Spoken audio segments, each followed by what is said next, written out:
Namaskaram Mahatmas. Today we are going to see an important aspect about our temples. What is the yogic significance of our temples? These ancient temples, thousands of years are there. They have been built with the rocks, cutting the rocks. And the olden times, the kings used to construct the temples with sculptors for many years. They built by breaking the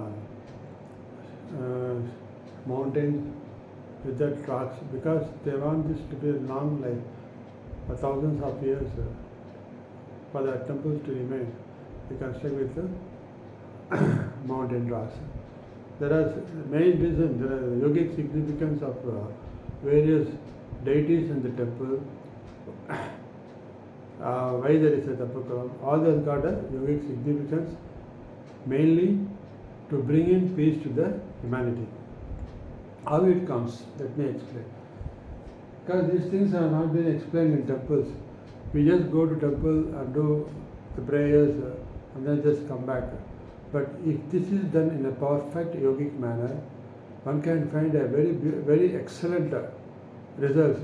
One can build in the powerful yogic power inside them that can enable them to face any situations in life successfully and lead a tension-free, peaceful life. How this can be achieved in a yogic manner? In big temples, if you go, entrance, and when you go, before the entrance, you see a water tank, that is tapakulam, what is it, adjacent to the temple outside the compound. So the water will be there. Normally, all water will be there. So the first step when you go into temple, the first thing is, before entering the temple, first you have to go to Tapakulam and have a dip. Strictly speaking, one should have a bath in the Tapakulam water. So when you go, before going to temple, you should go with the body, mind, and everything should be pure and clean. For that, first your body should be made to clean. Go and have a dip, 3 times dip. When you dip, you have to visualize that all the negativity in my body, in my mind, everything has been dissolved here. And by doing that, having a dip, 3 times dip in the, like closing your nose, have a 3 times dip, then change your glass, then come to the gopuram. See, entrance, there is a gopuram is here. Normally, gopuram will be in a trapezium shape. And on the top we can find kalasams. The objective of this trapezium gopuram, and there you can see all the gods, all the rakshasas, everybody will be depicted on the gopuram. The thing is, all good and evil is there in the gopuram. Similarly, in man, we have good and bad inside us. When you enter the gopuram, at that time, at the entrance, the step 2 is to stand there and close your eyes and visualize, because trapezium is like a pyramid. The power of pyramid is it sucks the negative energy, and since the kalasa is there, the negative energy that it sucks from us, through the kalasa it goes to the cosmic. That is the way the yogis have designed this temple entrance. So before you enter, first you have to cleanse your body in the tapakulam, and next you have to cleanse your mind. All evil should be removed from your mind before you enter the temple.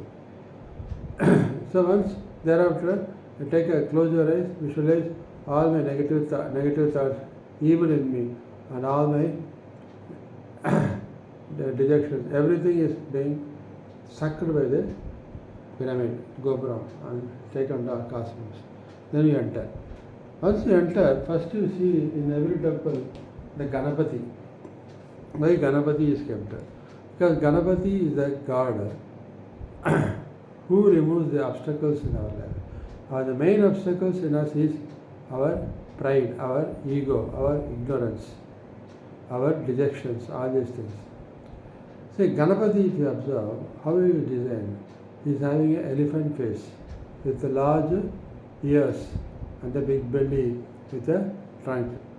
The objective of designing, the yogis, they have kept God Ganapati with the elephant face. Why? What is the yogic significance of elephant face? Because when you enter the temple, people come with a lot of family problems. They have a lot of sorrow in them. The first thing is they have to pour to someone, and Ganapati is the god to whom you have to pour all your Atma Bharam, whatever Bharam inside you, whatever problems inside you, whatever dejections inside you, whatever guilt inside you, whatever family issues are there, everything is just poured before you. That's why he's having a big ear, shown as big ear, because big ear shows that he accepts all people's whatever they pour before them, he accepts it. And he digests in his big belly. That's why you have big belly. Belly is for digestion. So whatever sorrows, whatever dejections, whatever guilt, whatever people pour to him, he calmly receives and digests inside his stomach. And with his that trunk, he touches on the head. When you touch on the head, in the head, your ego is removed. Your all evil in the mind is removed. Your buddhi is purified. And then he will touch us in the heart. He removes all the Atma Bharam. He gives, remove Atma Bharam and give Atma Bhoj. So all your pride is removed, all your negative evil things have been removed for touching here, and all the Atma Bharam is removed from by touching here. And that is the objective of the trunk. He hears with your big ears. Digests inside his stomach. Because so all the people, so that's why his stomach is big. He receives everything and digests it. So then you go on pradakshina of the temple, God. What is the objective of going in pradakshina? Why yogis are meant to fix the point of pradakshina? Pradakshina is when you go around God, you just chant the mantra, Om Mahaganapataya Namaha, or anything. Just chant the mantra, chant his name and surround him, go around him. It only shows, I want to go around you and merge in you. Ultimate objective of human bhakti, Jivan Mukti. I want to merge in you. All are manifestations of Paramatma only. So remove the evil, remove the pride. For that, God, Ganapati is there. And he gives you Atma Bhoj. He removes the evil in your mind. Now you do the pradakshina and have the harati. So what is the significance of harati? Harati you normally done is with camphor. The camphor is, once you light the camphor, and when you are showing the jyoti to the god, after some time this camphor slowly gets reduced, dissolves. When the flame is coming, and finally when the entire camphor is dissolved, the flame goes off. And there is nothing, no residue. So why yogis have fixed camphor as the harati? Because when you show the camphor refers to our physical body, and the jyoti refers to Atma inside this physical body, and it is shown to God, Paramatma. So I have to always come around you, go around you, thinking about you, and just as this physical body, just as this camphor completely burns and dissolves, and finally when jyoti merges off, the camphor, there is nothing, no camphor is there. Similarly, in this life, in my body, the Atma has to think about you, always encircle you, and by the time this body falls, the Atma should merge in you. And that is the spiritual yogic significance of harati. So pradakshina, you know, harati, why it is given to using camphor. After completing Ganapati, you come to Arumugam. Arumugam means 6 faces.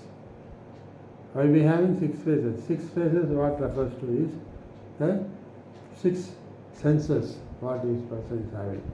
These 6 senses has got with the buddhi, when you see, because these 6 senses only see the external world, the Maya world. On seeing the Maya world, anything the buddhi uses to analyze only with these 6 senses. If something is seen there, that is yellow color, means the seen thing is the eyes, and the buddhi identifies the yellow. So eye is needed to see. So what once you see, the its visualization is negative or positive, the senses has got a value to say. So six senses always should be in a divine way. There should not be any evil in this. So you should not exhibit evil, not anybody to exhibit evil on you. So Armugam, Subramanyam, the six phases, is why you go to him and pray is, please give me the strength to remove all the negative feelings out of this my six senses. It should remain only, it should see divinity, it should feel divinity, smell divinity, hear divinity. So, so all the six senses, eyes, ears, nose, tongue, skin. Skin is the feeling. Eyes you see only what is, whatever you see divinity in it. Whatever you hear, see the divinity in it. Whatever you smell, divinity in it. Whatever you taste or say, said, there should be divinity. Whatever you feel, it should be divinity. And whatever the sixth sense thinks, it should always think in a divine way. And that is given by Lord Murugan, the Armagam. So, remove all evil in me and give a protection to me by not getting affected by the external evil. That is the significance of Armagam. He removes the evil from us and gives protection from evil, from outside evil on us. After this, we go to Ayyappa. Ayyappa is the god of celibacy, purity, the purity of body, purity of mind. As I told you the other day, the 18 gunas of 18 steps in the Sabarimalai refers to the 18 negative gunas in us. So, why you take Irumudi on your head is the Irumudi refers to the good and bad karmas that has come from our buddhi in the head. That's why you hold it on the head. Why it is being, normally in Kartika Masam people where they start the vrata. Why they start the vrata for 48 days? Why? Because the 48 days vrata makes one to the circadian rhythm in the mind. It fine tunes in a divine way in 48 days. Once you get up in the morning, have a bath. During this period, you won't take any non-vegetarian. You won't have any alcohol, drugs, anything. So by this way, all negative habits is being removed by doing this 48. And once you do 48 days without alcohol, so automatically your mind will start reducing that thought of having that negative Rakshasa gunas. 48 days. That's why November 16th people used to start and go to temple in January after 48 days vrata. Why? At the end of the second of the year, you go enter into vrata and start the new year with the divine way going to the temple, taking the Irumudi on your head. There is good and bad karma. And with this,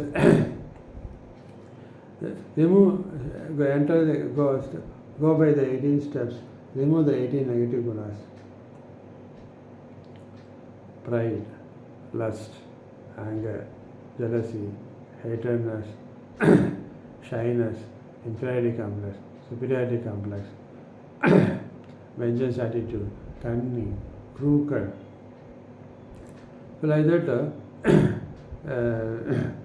your introvertness, extrovertness, your doubtfulness,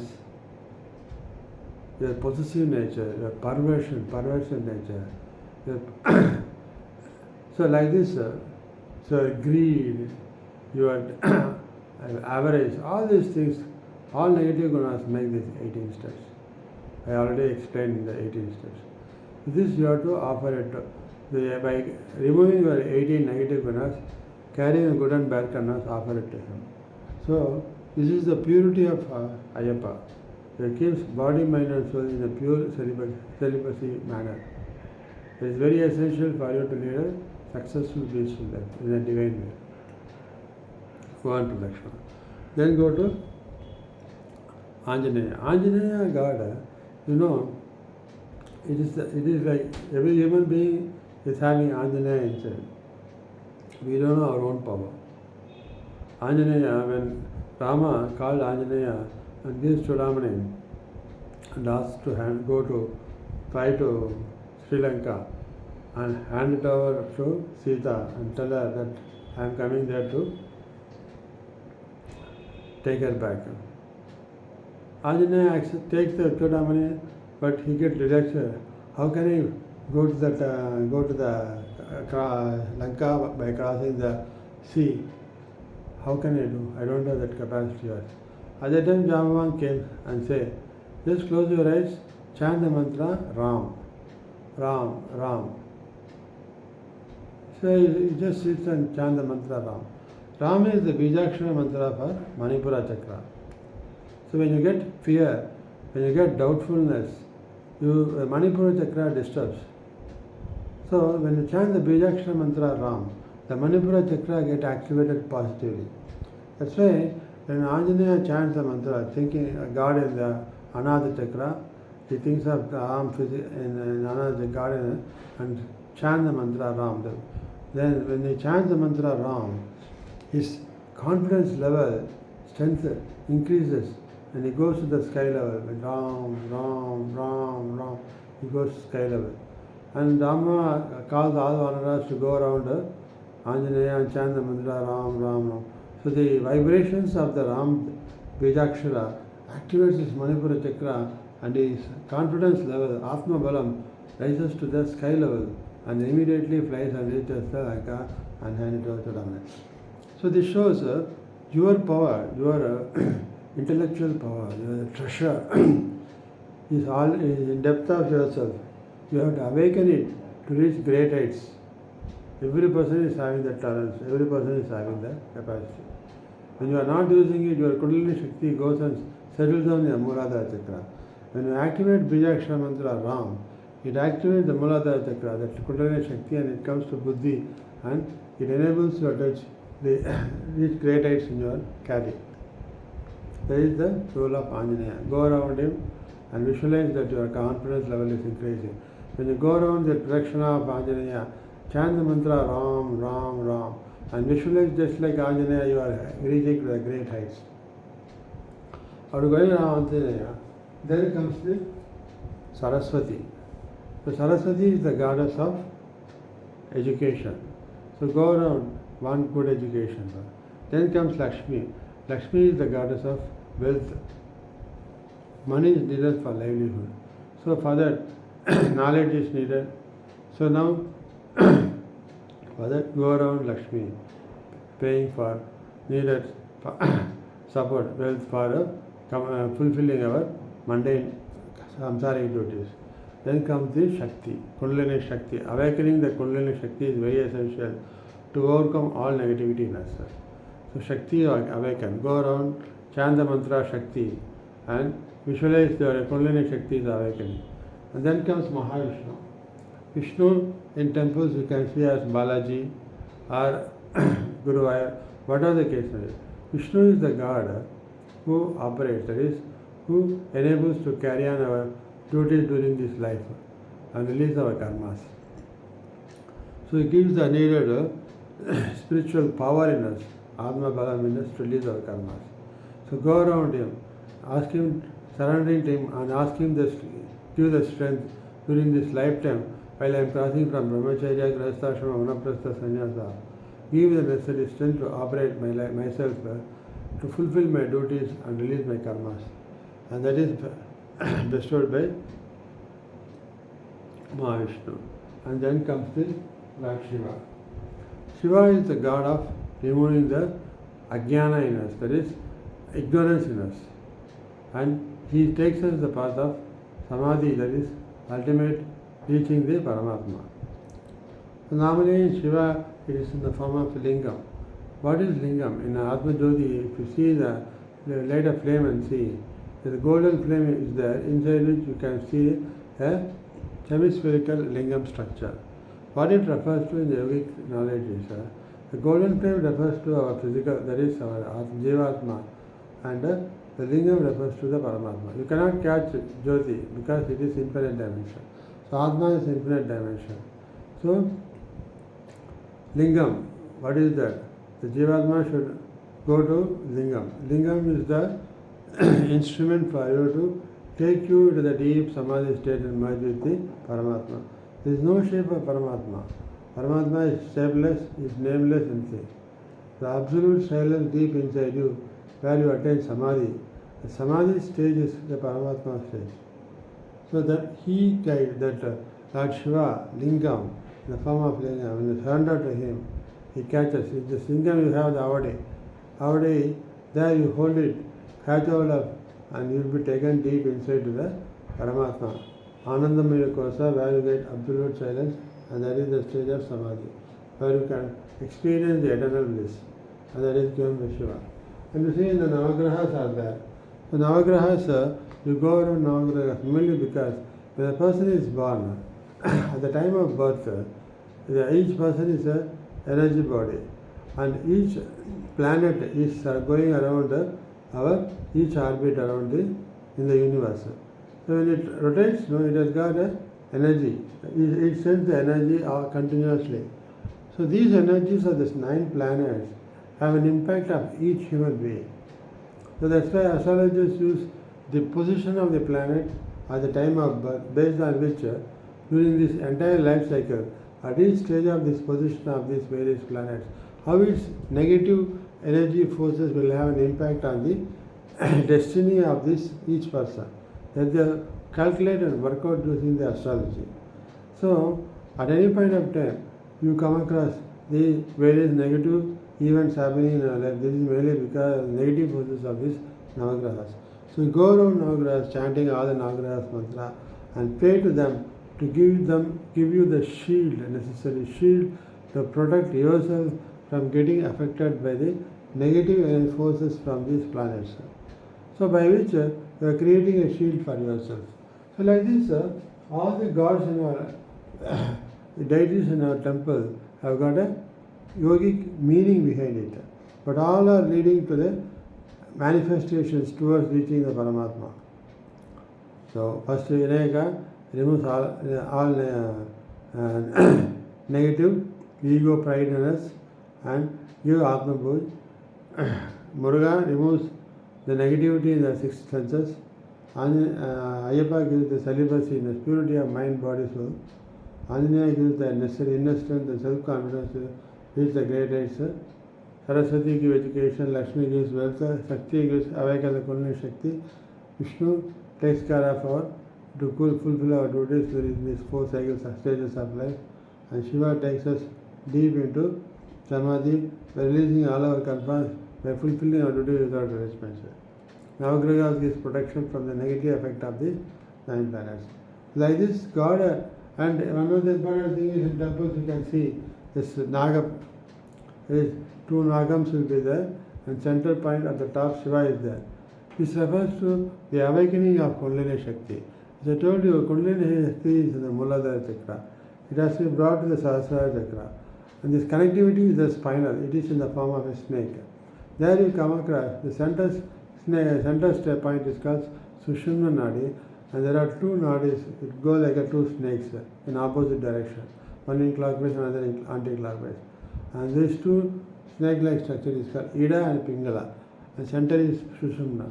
Ida, Pingala, and Sushumna Nadi, through which the Kundalini Shakti awakens and reaches the Sahasrara Chakra, when your buddhi becomes purified from negative thinking and your ego becomes removed from completely. So this is the objective of the Nagam of the temples. So each got yogic values, each deities in the temple have got yogic values. And finally you have the Dvajastambham. What this Dvajastambham refers to is, finally after going around, you stand near the Dvajastambham and pray.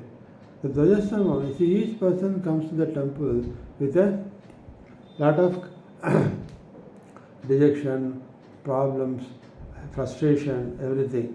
So what happens? All the negative forces, negative energy will get accumulated in the temple. So that has to be removed continuously. So Dvajastambham, what it does is, it will be mainly in the center of the temple. What it will do, it will absorb all the negative energy to Dvajastambham, and it is kept open in the cosmic. So it absorbs all negative energy and it is thrown away into the cosmic through this Dvajastambham. so that the temple will be always pure, with removed from all the negative energy. That's why we finally stand before another Stambha. Why? For all the negative in me, it should be removed and it should be thrown to cosmic. Pray to that. So now hereafterwards when you go to temple, realize this yogic value of each god. What is why the Abukalam is there, why Gopuram is there, why first Anjaneya, first Vinayaka, then Muruga, then Ayyappa, then Anjaneya, Saraswati, Lakshmi, Shakti, Vishnu, Shiva, Nagaras, and Agam. All these things, Dvajastam, all these things, what is the significant yogic value of this? You should know. Because this has not been told anywhere. So only the internal yogi, ask him, he tells this truth.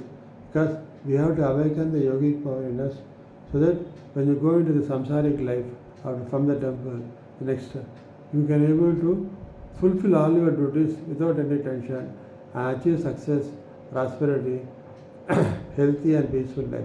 For this, temple is a yogic center. Go to the temples, realize this meaning, and do the prayers and in the proper systematic way as explained, and see to yourself the real inner peace and success. Thank you.